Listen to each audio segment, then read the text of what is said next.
কি করছিস তুই? এই তো হাঁটতে এসেছি।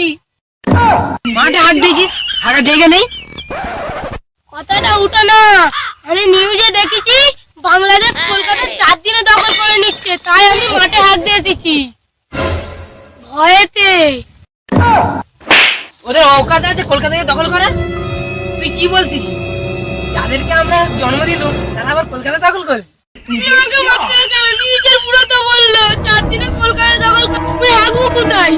পটি করি ফারাক্কা নদীর বাঁধে গিয়ে পটি কর, মাঠে কেন করছিস? যে বুড়ো বলে যায় তার ঘর ডুবে যায়। এত গরম মারতে তো দেশি আসতেছে। এই দেশে এসে কি করবে? মমতা আছে, তুই ভয় খাচ্ছিস? বাংলাদেশের একটা হুজুর ওয়াজে বলতেছে মমতার মুদির কালো হাত ভেঙে দেবে। মোদি ছাড়তে পারে, মমতা ছাড়বে না। বর্ডার বন্ধ করে দিলে ওরা না খেয়ে মরে যাবে। আমাদের যুদ্ধ করার দরকার কি? একদিন বর্ডার বন্ধ করতে বাংলাদেশের সবজির দাম দেখেছো? কাঁচা লঙ্কা 600 টাকা কিলো আর টমেটো 350 টাকা। ওরা যুদ্ধ করবে কি আমাদের সাথে? ওরা তো না খেতে পেয়ে মরে যাবে। তুই বাংলাদেশকে চেনো? ওদের কি বড় বড় হাতিয়ার আছে, আর্মি এসে দেখেছো? একটা আর্মি একাই 100। তুই ইতিহাস কিছু জানিস? বাংলাদেশের আর্মিরা একটা যুদ্ধ করেছে 1971 থেকে 2024 মধ্যে। যারা একটাও যুদ্ধ করে না তারা আবার যুদ্ধের কথা কইতেছে। একবার সোশ্যাল মিডিয়ায় ঢোকো না, লুঙ্গি হাওয়ায় উড়ে যাবে। কলকাতার দাদা ভাড়া তো বাংলাদেশের ইউটিউবাররা যা ডেঞ্জারাস খাতারনাক এডিট করতেছে, রিপোর্টারদের না দেখলে হয়ে যাবে। ওরা ওইটাই করতে পারে, কাকে ভিখারি বানাচ্ছে, কাকে সবজিওয়ালা বানাচ্ছে, কাকে ট্রেনের হকারগিরি করাচ্ছে। ওরা যুদ্ধ করবে? হ্যাঁ, ওরা অ্যাডিটই করতে পারবে, ওরা যুদ্ধ করতে পারবে না। তুমি কি বলতেছো? 1971 সালে ওরা দেশ স্বাধীন করেছে, ওরা বলতেছে। এই তোর বয়স কত? তুই জানিস কিছু? দেশটা কে স্বাধীন করে দিয়েছে? মুজিবুর রহমান। দেশ স্বাধীনের জন্য কার কাছে এসেছিল? পাকিস্তান আর চায়নার কাছে। কবে রে? বাংলাদেশকে হাতিয়ারটা কে দিয়েছে? আর্মি কে দিয়েছে? আর বাংলাদেশের মাটিতে রক্ত কার বেশি পড়েছে? বাংলাদেশের রিস্কটা কে নিয়েছিল? এই হিন্দুস্তান, এই ভারত, এই ইন্ডিয়া।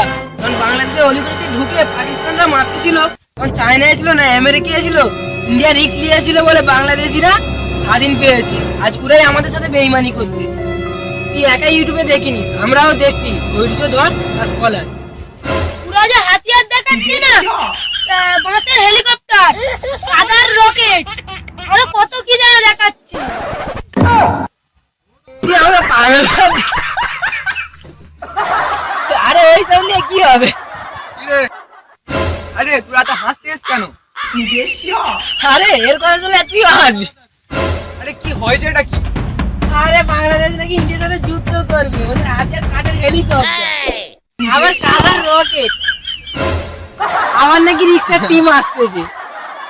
আরে আমরা থাকবো কোথায়? বাংলাদেশটা যদি দখল করলে?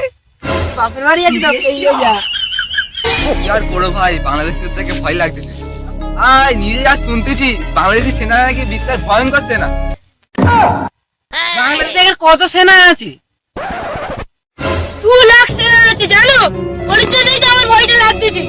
14 কোটি জনগণ আছে। এ ভাই তুই আমাকে মার, তুই কোথায় আছিস? তবে আলু পেঁয়াজ বন্ধ হয়েছে, এখন অনেক কিছু বাদ। পাকিস্তান তো দেবে বলতেছে, কত ম্যাট্রিক কম ঠিক আমি জানিনি, তুই জেনে নিস। যে রক্ত জড়িয়েছে সে আবার খাবার দেবে? ভাই 2 মাস অপেক্ষা কর, নুনের কেজি আসতেই যাবে। তুমি বেশি জানো? বিদেশ থেকে বাংলাদেশে টাকা আসে। বাংলাদেশি ছেলেরা বিদেশ থেকে কয়টা কি ডাস্টবিনে খাবার তুলে খায়, তুই আবার টাকার গরম মারতিস। আরে ইন্দিকে তো ইন্ডিয়া আর একদিকে সাগর, তা যাবে কোথায়? বাংলাদেশ সব দখল করে নিচ্ছে। কলকাতা, মেঘালয়, ত্রিপুরা, আসাম দখল করতেছে। ইন্ডিয়ার জায়গা পাবে কোথায়? হ্যাঁ, ছেলের হাতের মুয়াদ। যে বাংলাদেশকে স্বাধীন করলো তাকে সম্মান দিতে পারে না, তারা আবার কলকাতা, আসাম, মেঘালয়, ত্রিপুরা দখল করবে এক করবো। চল খাজা, যা হবে না দেখলো। চল। বাংলাদেশিরা আসতেছে।